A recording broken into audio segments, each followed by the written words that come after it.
Այս հանդիպումների ամբողջ իմաստը կայանում մենակ մեր գործընկերոջը խնդրենք հեռախոսով չխոսան, որովհետև առանց այդ շատ եք, ես այդքան բարձր չեմ կարող խոսալ։ Ամբողջությունը նման հանդիպումների կայանում է նրանում, որ հանձնաժողովը նախ ուզում է տնտեսվարողներին ցույց տա, թե ինչ կարելի է անել, որպեսզի խախտումները բացառվեն եւ հնարավորինս մեր նոր օրենսդրական կարգավորումները ու նաեւ ուղեցույցների մասին դες իրազեկենք։ Նոր օրենքը արդեն ուժի մեջ է մտել, 2 ամսից ավելի ճիշտ ուժի մեջ կմտնի նախագահան ստորագրել է Հայաստանի Հանրապետության, նաև ուզում ենք ցույց տանք, որ օրենքը ինչը բավական երկար քննարկվեց եւ բավական երկար խոսվեց, որևէ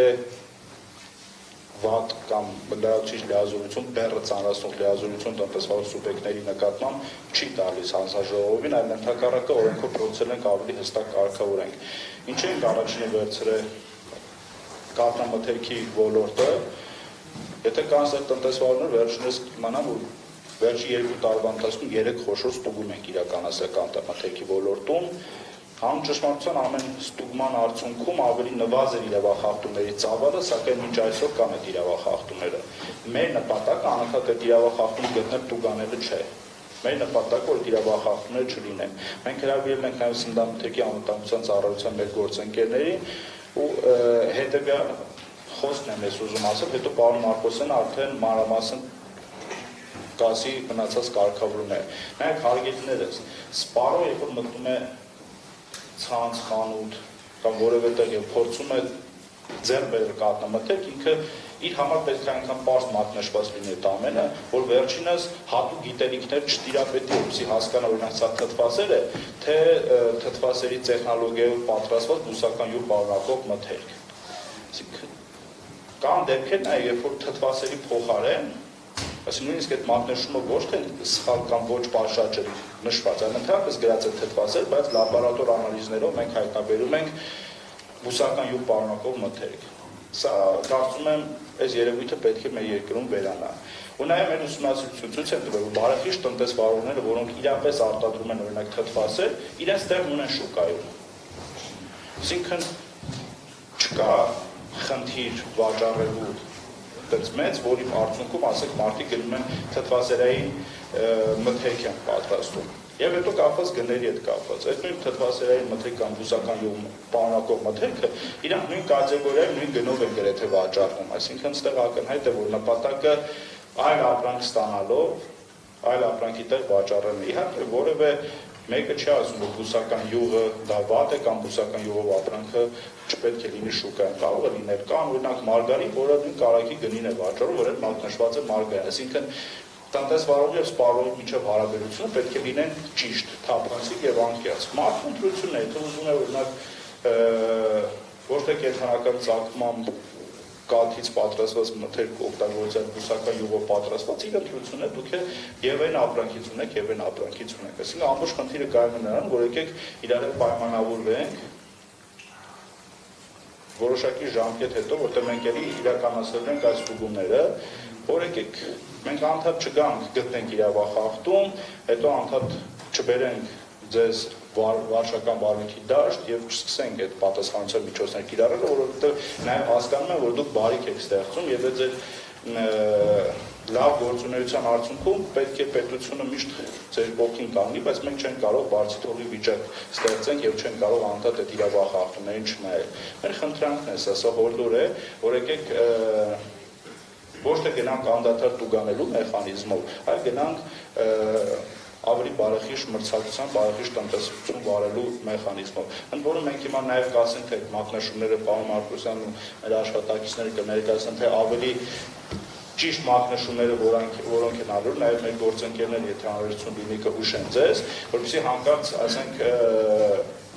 չիմանալու պատճառով սխալ չանեք, բայց անկեղծ կլինեմ, էլի, դա երբ որ մատնաշում կա եւ մատնաշումը ճիշտ չի կատարած, մենք միշտ ավելի մեղ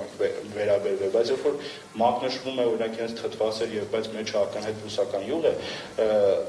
այստեղ մեր դիրքորոշումը փոքր այլ է, մենք չենք կարող հասկանալ, որ օրինակ պատահաբար բուսական յուղ օգտագործվեց, պատահական օրինակ խախտվեց դա։ Իհարկե տնտեսվարողները շատ հաճախ ասում են, որ այդ տեխնոլոգիան է շփոթվել, բայց գիտեք, ես նույն կանցայի մեջ նաեւ բուսական յուղ կա, բայց դա իրական կյանքը մենք բոլորս պատկերացնում ենք, չէ՞, մենք անկեղծ ուզում ենք զրույց ունենալ, չի կարող օրինակ պանի արտադրելու փոխարեն պանային մթերք արտադրվի, չի լինում այդպես։ Այսինքն նորից եմ ուզում շեշտը դնել այս միջոցառման կանխարգելիչ բնույթի կարևորության վրա։ Մեր դռները բաց են ցանկացած հարց, եթե ունեք ցանկացած կարգով, ոնց է պետք է, մենք ձեզ պատրաստ ենք ամեն հարցում օգնել, բայց մեր ամբողջ խնդրանքը, որ եկեք աշխատենք հայկական արտադրանքի ապրանքների որակի վրա եւ ամբողջ աշխարհին ցույց տանք, որ մենք կարող ենք որակյալ ապրանք արտադրել եւ այդ որակյալ ապրանքը վաճառել։ Իհարկե հասկանում եմ, որ նաև պետք է ավելի ցածր գին ունեցող սեգմենտի ապրանք ունենանք, բայց եկեք դրա մասին հստակ նշենք, որպեսզի սպառողն էլ իմանա, թե ինքը ինչ ապրանք է ձեռք բերում եւ ինքը խաբված չլինի, դուք է ազիվ լինեք, մենք այս ոլորտում ընդհանրապես գործ չունենանք անելու, ընդհանրապես մեր երազանքը, որպեսզի մեր հանձնաժողովը անգործության մատնի, այսինքն գործ ընդհանրապես չունենա, մենք որ ասենք, որ այս երկրում մրցակցությունը, ես սպառողների շահերի պաշտպանությունը այն մակարդակի վրա է, որ մեր ծառայությունների անհրաժեշտությունը այլևս չկա։ Շնորհակալություն, հիմա կխնդրեմ գործընկերները կշարունակեն։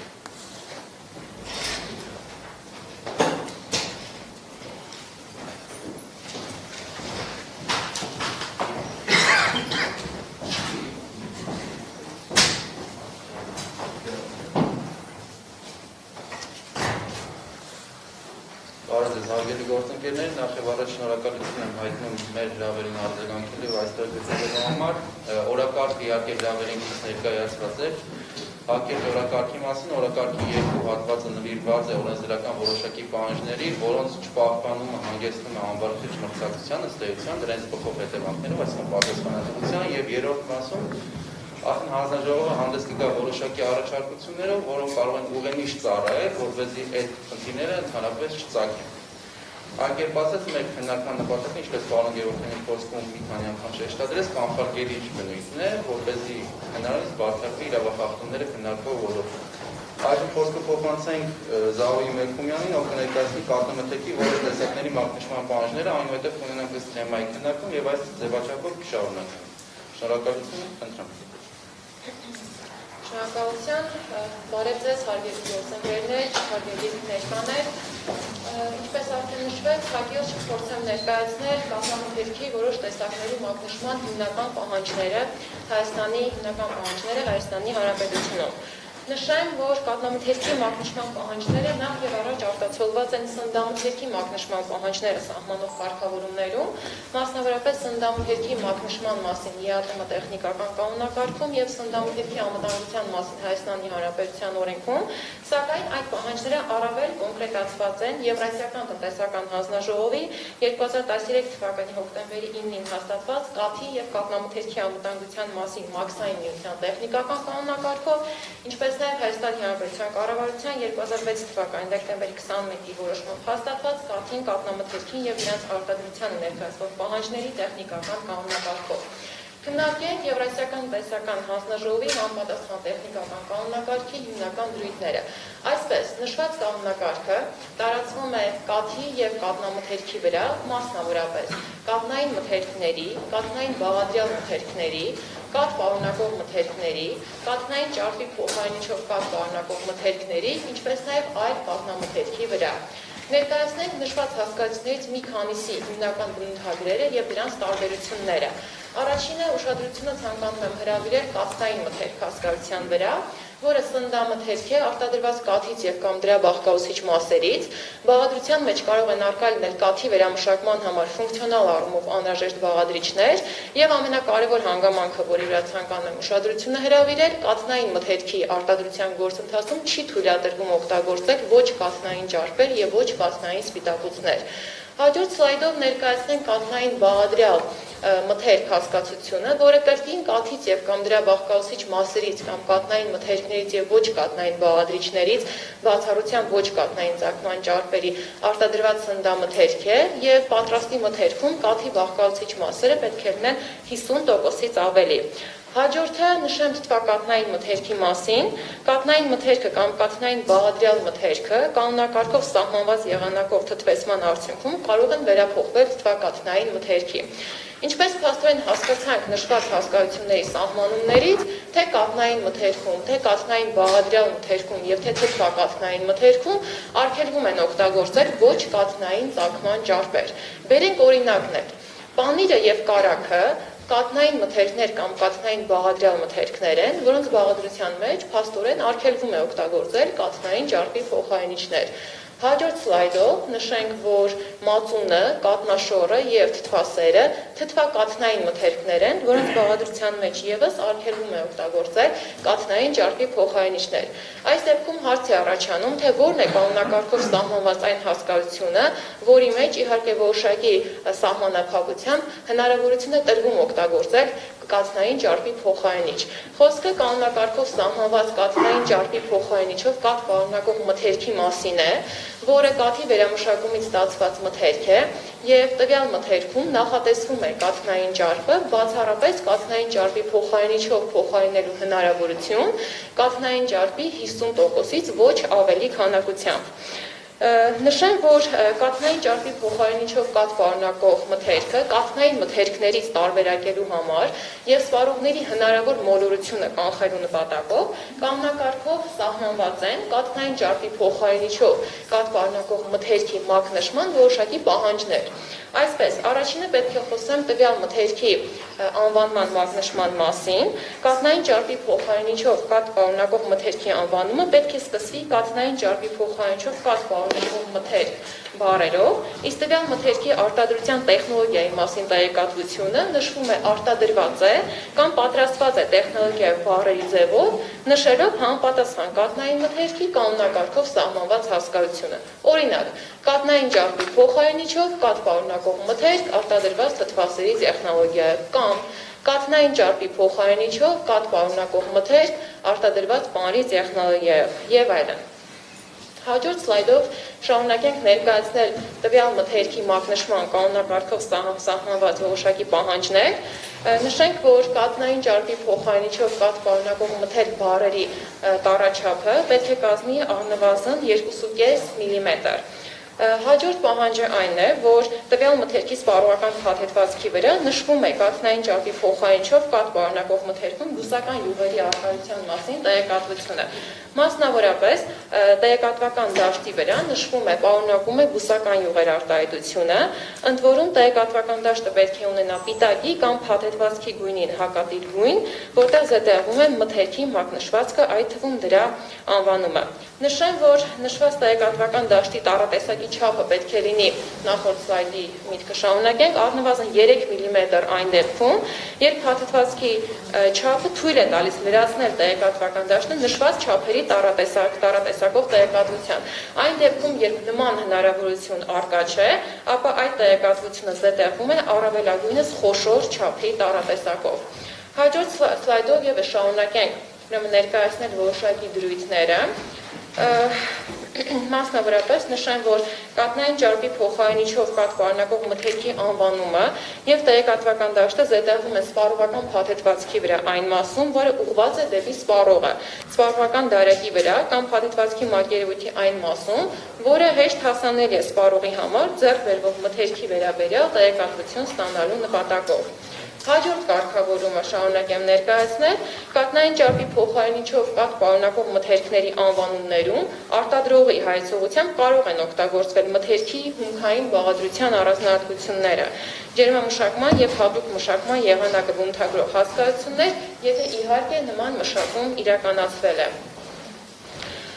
Շարունակենք ներկայացնել կանոնակարգի հիմնական դրույթները մակնշման պահանջների մասով, մասնավորապես անցում կատարենք դեպի արգելող դրույթներ, այսինքն նախ նշեցինք, թե ինչ պետք է մակնշվի եւ շարունակենք նշել, թե ինչ չի թույլատրում կանոնակարգը մակնշել։ Մասնավորապես կաթ պարունակող մթերքների եւ կաթնային ճարպի փոխարինիչով կաթ պարունակող մթերքների համար չի թույլատրվում դրանց անվանումներում, ապրանքային նշաններում, պիտակների վրա ցանկացած նպատակներով օգտագործել կաթնային մթերքների կանոնակարգով սահմանված հասկացությունները։ Սա մեկ եւ երկրորդը այնպիսի բառերի օգտագործումը, որոնք ձևավորվել են կաթնային մթերքների հասկացություններից։ Օրինակ, մանրանման, պանրային, պանրագործական, թթվասերիկ, մածունիկ, կատնաշորիկ, սերուցքիկ, կարագիկ եւ այլն։ Չի թույլատրվում հաջորդ սլայդով ներկայացնենք կարակ հասկացության օգտագործումը, այդ թվում անվանումներում, ստեղծված անուններում եւ ապրանքային նշաններում, յուղային մածուկի, սերուցքաբուսական սփրեյի պիտակի վրա մակնշված զետեղելիս։ Չի թույլատրվում նաեւ օգտագործել սերուցքային կարակ, սերուցքաբուսական կարակ եւ բուսասերուցքային կարակ հասկացությունները սննդային մթերքների համար, այդ թվում դիետիկ եւ բուժիչ նշանակության ցանկացած այն նպատակներով, որոնք կարող են սպառողներին գցել շփոթության մեջ։